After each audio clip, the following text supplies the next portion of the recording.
Hello and welcome back to my channel. Hope you all are doing great. This is my first vocal quick tip video after the vocal quick tip video in which I asked a question of you, which was, the question was, what questions or concerns or topics would you like me to cover in the next set of vocal quick tips in this series? So if you look at my playlist on whichever side it's on my playlist where it says vocal quick tips, you'll see that in the last one I did ask that question, and since then I got some interesting responses, and one in particular is the one that I want to base this quick tip around. It comes from a young lady who's also on YouTube, and what she asked for or requested was that I do a video that deals with exercises for the voice, right? So I was thinking that's a good idea to do, to actually demonstrate some exercises, even though I've talked about some exercises in various videos, but she left this request specifically, or comment rather, specifically on the video that I did called Dynamics. So if you look in the playlist under vocal quick tips, look for the video called Dynamics, and you can look at it again to refresh your memory as far as what I refer to and what dynamics are and how they're used, etc., and why they're important. So do look at that video, but also you should see her comment there. Since she didn't specify exactly what she was looking for in terms of exercises, I assumed that she meant exercises that help with utilizing dynamics for the voice. So what I'm going to do now is I want to talk about a couple of exercises that you can do for the voice that are universal as far as helping to develop your voice and your breath control, and at the same time the exercises are good for developing your discipline and your use of incorporating dynamics when you're using your voice. So what I have here in my hand, there's lots of ways to exercise the voice, of course, and to develop your use of dynamics. This is one that I thought of that could be kind of fun, and it uses your telephone. So what I have in my hand is my telephone, and these days most phones come with a voice recorder built in as one of the built-in apps, right? So in mine it looks like that, like a giant mic and of course you can see in mine, see the area that's red. That's that's the section where your voice is, or the vocal sound is at its highest. And of course the middle range represents the middle range, right? And then where it is right now, because it's turned off, represents the needle being over there, represents it being quiet. So here are a couple of exercises that I thought you can do. Okay, what I'm going to do now is record. All right, so I just pressed the record button, and you can see that needle going back and forth as I talk, right? So it's going like that. Hello. It goes back and forth.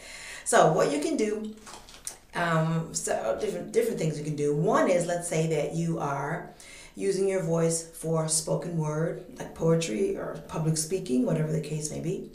What you can do is just randomly talk. Like I'm doing now. I'm not randomly talking, but just, talking to the microphone, and purposely while looking at the little needle, however it shows up on your phone, purposely lower your voice as you speak and continue to speak, but concentrate so that you can make sure that no matter how much you speak, the needle never gets to the midpoint. Then the second phase of this exercise is to continue talking, but raise your volume a little bit higher so that the needle now comes to the middle area, but the effort is to try to avoid spending time in the red area, which is the highest area. I'm kind of going across there, but you can see the volume has increased, but it's not staying in the red area and it's not staying in the lower area either. And then the third phase of this exercise, of course, is to get even louder. And it's not just that you're getting louder, but to sustain that louder volume, that forte and even fortissimo volume, so that the needle stays in the red area. Right. So the value of this exercise, I think, is, one of the values of it is, as soon as you purposely try to make your voice stay at a certain volume level, quiet, medium, or loud, and of course there are levels in between, but as soon as you purposely try to do that, you are becoming more and more in control, and you're more conscious of what you need to do with your breath and your diaphragm to make that needle stay within a certain range and avoid going into another part of the range. And of course, you can do the same thing with singing. You can do it. Another exercise that you can do is to sing just one note on any vowel or syllable that you want. So we'll just choose low for a moment, right? So you can do low. Notice the needle stays low, low, down in the quieter part. Low.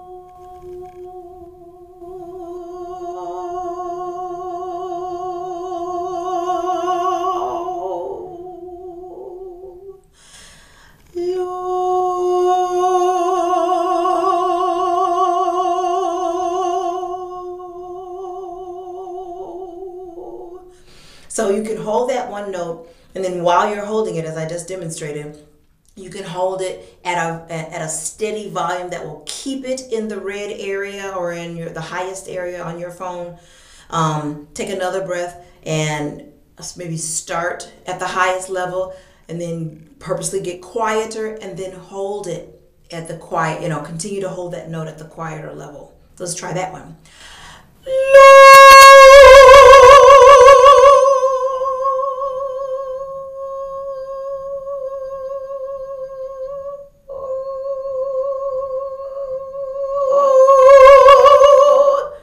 Raspiness. You notice how I started out on the one note loud enough so that it's in the red area, and then kept holding it, and then it got down to the mid to lower range.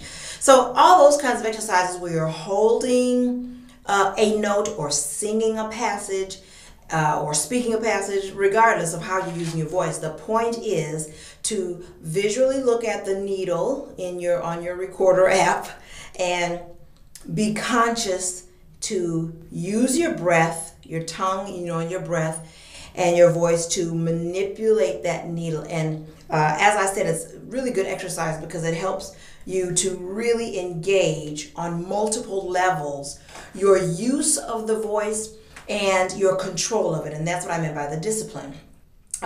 Every time you use your voice, of course, you're using your breath and all that, right? But there are aspects that we're sometimes more conscious of and sometimes less conscious of.